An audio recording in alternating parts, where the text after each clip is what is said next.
Quero convidar você para acompanhar comigo a leitura bíblica que está no livro das Lamentações de Jeremias. Lamentações é o próximo livro depois de Jeremias. E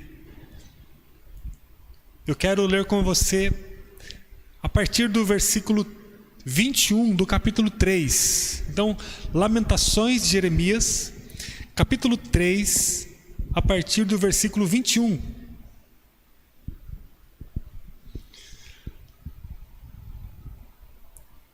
Diz assim a palavra do Senhor, Lamentações 3, 21. Ainda ouso, porém, ter esperança quando me recordo disso. O amor do Senhor não tem fim. Suas misericórdias são inesgotáveis. Grande é sua fidelidade. Suas misericórdias se renovam cada manhã. Amém. Você que está em casa, você consegue ler comigo agora? E com todos que estão aí à tua volta, bem forte, esse versículo? Eu queria que a gente falasse com bastante força, mas bem forte. Vamos fazer a palavra do Senhor ecoar aí no lugar onde nós estamos. Não sei se você está em casa, se você está em algum hotel, se você está na casa de alguém que você sabe que nem conhece a Jesus, ou que nem tem uma experiência forte com Jesus, mas você está aí, algum parente, algum amigo. Queria que você agora lesse bem forte comigo esse texto. Vamos lá, bem forte aí, diga junto comigo, vamos lá. Ainda ouso, porém, ter esperança quando me recordo disso. Bem forte aí.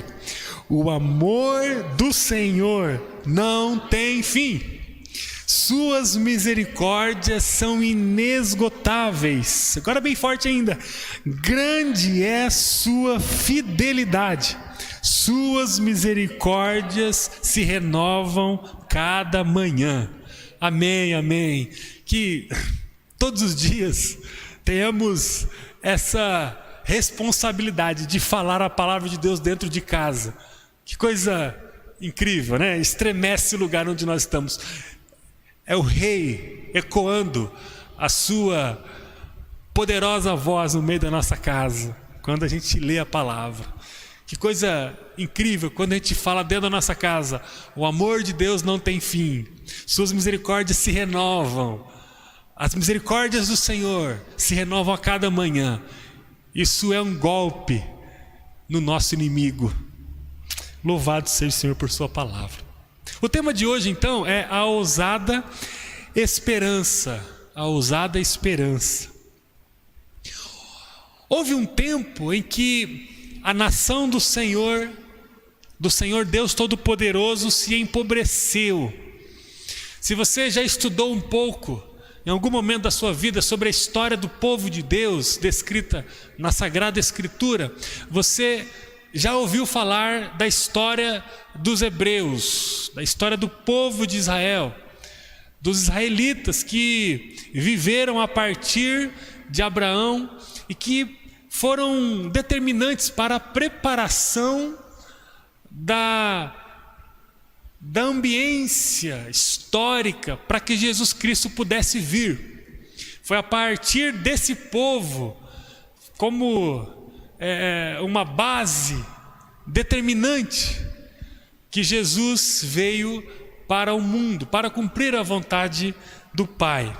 Houve um tempo que esse povo empobreceu. Houve um tempo que o orgulho e a maldade tomaram conta do coração desse povo, a ponto desse povo se afastar de Deus. E por causa desse afastamento, as portas da vida desse povo se abriram e o pecado entrou, a maldade entrou, e com o pecado presente há o empobrecimento, com o pecado presente há a dor, a doença, a divisão, a morte, as brigas, a injustiça, a fome, a miséria, e aí vai. Quando o pecado entra, a luz se apaga, a escuridão se prevalece. Quando o pecado entra, a deformidade impera. Quando o pecado entra, a falta de direcionamento, a falta de propósito, a falta de vida, a falta de resolução que possa promover o homem a um lugar de abundância. Com o pecado presente na vida do povo, a perda veio. Com o pecado presente na vida do povo, a morte veio. E com o pecado presente na vida do povo, o choro veio. A gente olha para a história do povo e encontra um povo que empobreceu demais a sua caminhada existencial no mundo por causa do afastamento de Deus e por causa do pecado que foi introduzido no meio dele. Um dos momentos mais tristes desse povo, e você pode ler a história desse povo na Escritura Sagrada no Antigo Testamento, foi quando o povo se percebeu empobrecido, dividido, perdido, marcado pela morte. Aproximadamente nos anos 700 a.C. até os anos 580. É um período que a história vai dizer que o povo sofreu demais. Foi um período em que o povo perdeu. Foi um período onde o povo se perdeu. Foi um período onde o reino se dividiu. Foi um período onde as partes do reino foram tomadas de assalto, foram tomadas de cativeiro. Foi um período onde os profetas presenciaram a decadência moral, a decadência espiritual, a decadência sacerdotal. Foi numa época onde os ídolos foram introduzidos no meio do povo, onde os casamentos poligâmicos começaram a acontecer, onde as estrangeiras começaram a entrar e se casar com homens puros, que tinham a circuncisão, que tinham a marca da aliança de Abraão, a marca da aliança com Deus. Aí então foi um período onde o povo se perdeu de uma forma totalmente integral. Tudo foi mexido, tudo foi atingido, tudo foi tocado. E aí a nação que era forte, a nação que foi reinada por Davi, a nação que foi reinada por Salomão, a nação que viveu experiências milagrosas de libertação, como por exemplo na época da escravidão egípcia, quando Moisés foi lá e libertou o povo de uma forma extraordinária, impensável, sobrenatural. A nação que tinha um histórico tão rico de vitórias, de avanços, a nação que alcançara a terra da promessa, a nação que viveu um período de prosperidade, um período de riqueza, a nação que tinha no álbum de fotos tantas memórias triunfantes, memórias de crescimento, memórias de alargamento das fronteiras, se viu fraca, dividida, longe do Senhor, tomada pela morte, tomada pelo choro, pela divisão, pelo abandono. E aí a gente encontra no livro de Lamentações o profeta Jeremias contemplando esse cenário difícil que a nação estava vivendo, esse cenário de perdas, esse cenário de divisão, esse cenário de choro, esse cenário de derramamento de sangue, de falta de alimento. No primeiro versículo do livro de Lamentações, a gente encontra o texto falando assim, acompanhe comigo na projeção aí. A cidade que antes era cheia de gente, agora está deserta. Antes era grande entre as nações, agora está sozinha como uma viúva. Durante todo o livro de Lamentações, esses 5 capítulos que ele tem, nós vamos encontrar essa palavra de lamentação, essa palavra de choro. Nós vamos encontrar permeando no livro esse discurso de tristeza tristeza, porque o povo do Senhor havia empobrecido, o povo do Senhor havia se perdido. Durante todo o livro, a gente vai encontrar um cenário de dor. O versículo 5 do primeiro capítulo, o profeta vai dizer que os adversários se tornaram senhores do próprio povo. O versículo 6 vai dizer que os filhos foram capturados e levados para o cativeiro, levados para o exílio. Olha só o cenário. O livro de Lamentações vai ressaltar a parte mais dolorida, sem dúvida, se não a mais, uma das mais doloridas da história do povo de Deus. Nos versículos 15, 16, nós vamos encontrar no primeiro capítulo ainda, o profeta dizendo: choro por todas essas coisas, lágrimas correm por meu rosto. No capítulo 2 ele vai falar sobre o sofrimento como uma expressão da ira de Deus. Ele entendeu que a permissão de Deus era para ele uma ira, e o profeta vai dizer que Deus se irou contra o povo, quando na verdade todo o sofrimento da nação naquele momento tinha a ver com uma série de condutas erradas que o povo cometeu, e que foi determinante para o afastamento dele do próprio Deus. Na verdade, o profeta no capítulo 2 ele vai olhar para Deus e vai perceber uma ira de Deus, quando na verdade era apenas um caminho que a própria nação havia escolhido ao se afastar de Deus. Quando o filho se afasta do pai e se perde na vida, a culpa não é do pai, a culpa é do filho. O pai sempre está ali. Não é ira do pai o filho ser assaltado, ser agredido, ser violentado, ser extorquido, ser judiado. Não é ira do pai, é consequência da ação do filho. E quando a gente olha a vida do povo desse momento para trás, a gente encontra um filho rebelde, um filho que se afastou, um filho que criou os próprios caminhos longe do pai.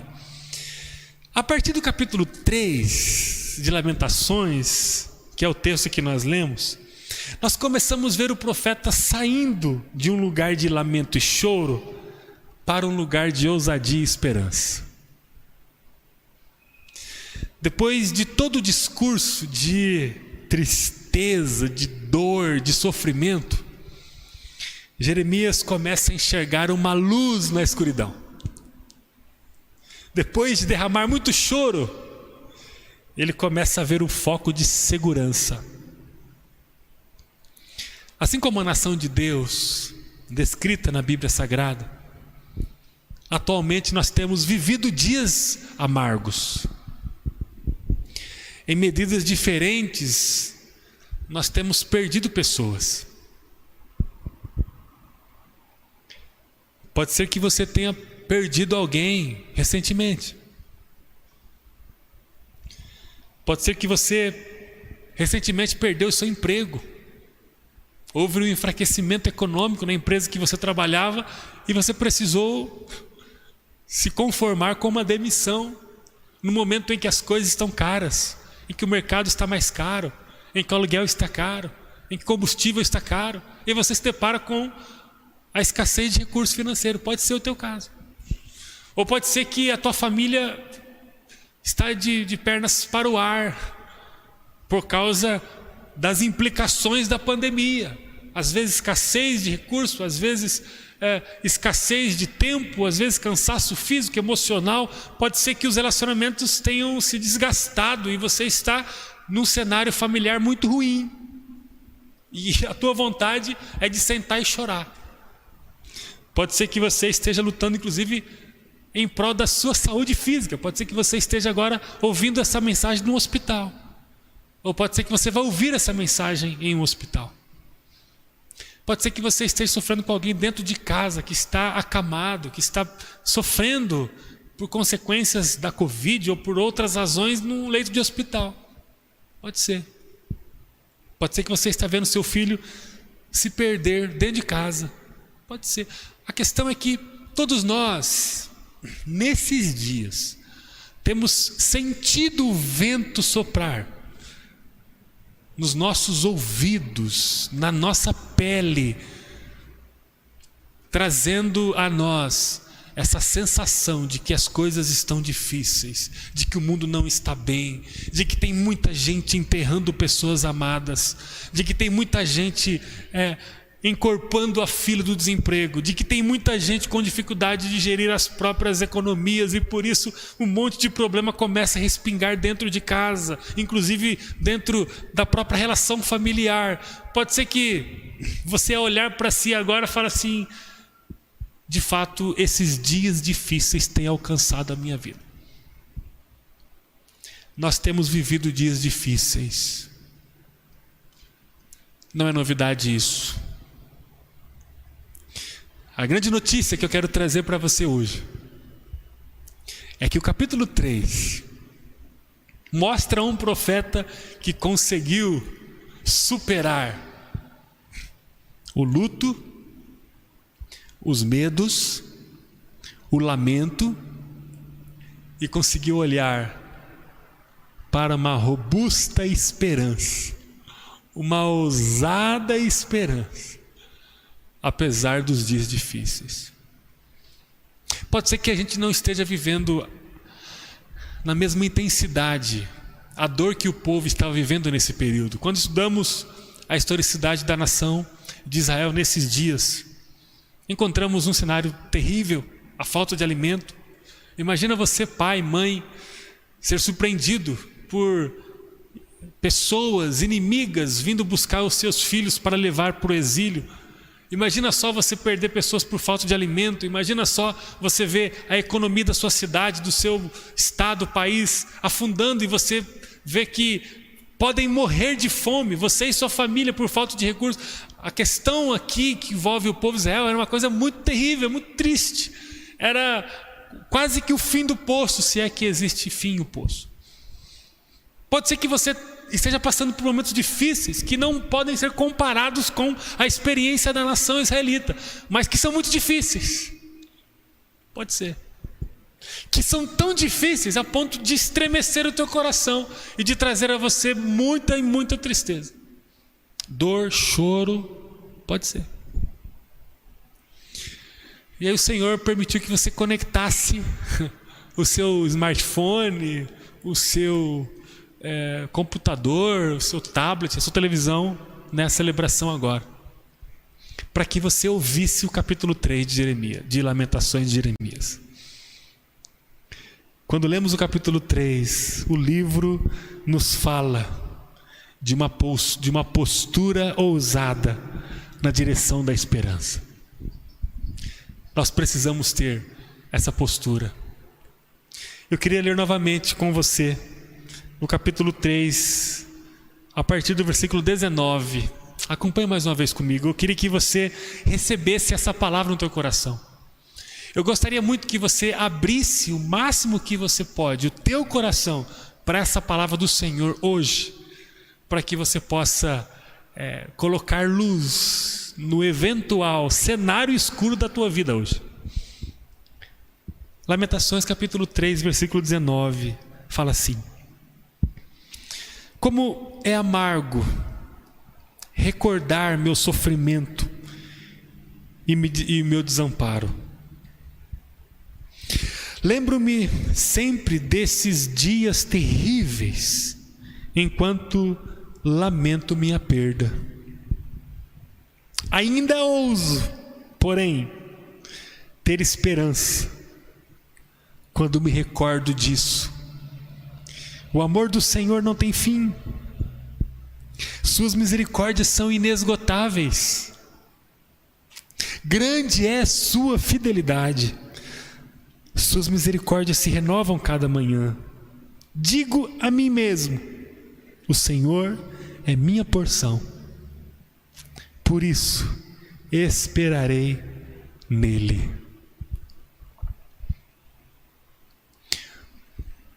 os dias atuais têm nos pedido ousadia e esperança. O Senhor fez com que você participasse desse culto para dizer a você que, apesar do período escuro que nós estamos passando, olhamos para as ruas, a enxergamos vazias, olhamos para as famílias, as crianças no estado de ebulição emocional dentro de casa, trancadas dentro de casa, todo mundo prisioneiro em sua própria casa, não pode mais ir ao parque, não pode mais sair com as crianças, não pode mais sair com os pais idosos, não pode mais sair com aqueles que estão sozinhos em casa e que precisavam tomar um ar puro, não pode mais. Tudo porque os hospitais estão carregados de gente, sem estrutura para lutar pela vida de tanta gente querida e especial. Tudo porque o Brasil está passando por um período que está beirando o colapso da saúde. Tudo porque falta estrutura, porque é uma estrutura muito cara, porque sustentar uma UTI diariamente é um valor exorbitante, então não há estrutura, não há mecanismos, e aí as pessoas elas não param de chegar, tudo porque tem gente morrendo nas vans móveis, nas ambulâncias móveis, por falta de estrutura, por nos solidarizarmos pelas vidas, nos preservarmos longe da doença, a gente se retranca, a gente começa então a assimilar os problemas, os prejuízos, os efeitos colaterais, que às vezes são intensos, e pode ser que seja o teu caso. Eu queria hoje falar com você sobre a ousada esperança. Nós precisamos ter esperança. O seu sofrimento, independente da causa, ele não pode ofuscar a sua ousadia e a sua esperança em Deus. O seu sofrimento não pode ofuscar a sua esperança em Deus. O mundo precisa ouvir dos teus lábios uma mensagem de ousadia e esperança. A ousadia e a esperança não vão apagar o seu sofrimento, porque não apagaram o sofrimento de Jeremias. Jeremias sofreu amargamente a situação do povo, mas vai fazer com que você seja ousado em ter esperança, quando ninguém mais ao teu redor talvez tenha.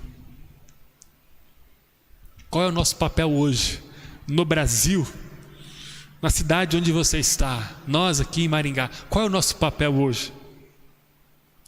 Apresentar um discurso e uma postura permanente que revele uma vida carregada de ousadia e de esperança. O Deus que nos ama infinitamente, e é claro que, como o profeta disse, eu quero trazer à memória aquilo que me traz esperança. O que me traz esperança? O amor do Senhor por nós. O futuro será melhor por causa do amor do Senhor por nós. Os versículos 22 a 24 dizem: o amor do Senhor não tem fim, suas misericórdias são inesgotáveis, grande é sua fidelidade, suas misericórdias se renovam a cada manhã. É o amor do Senhor. Nós precisamos, querido, querida, você que está me acompanhando, nós precisamos promover um discurso de coragem e esperança dentro da nossa casa. Nós precisamos promover um discurso de cuidado e esperança, ou de ousadia e esperança, no ambiente do nosso trabalho, no lugar onde formos, seja ele qual for. Nós precisamos levar um discurso de ousadia e esperança.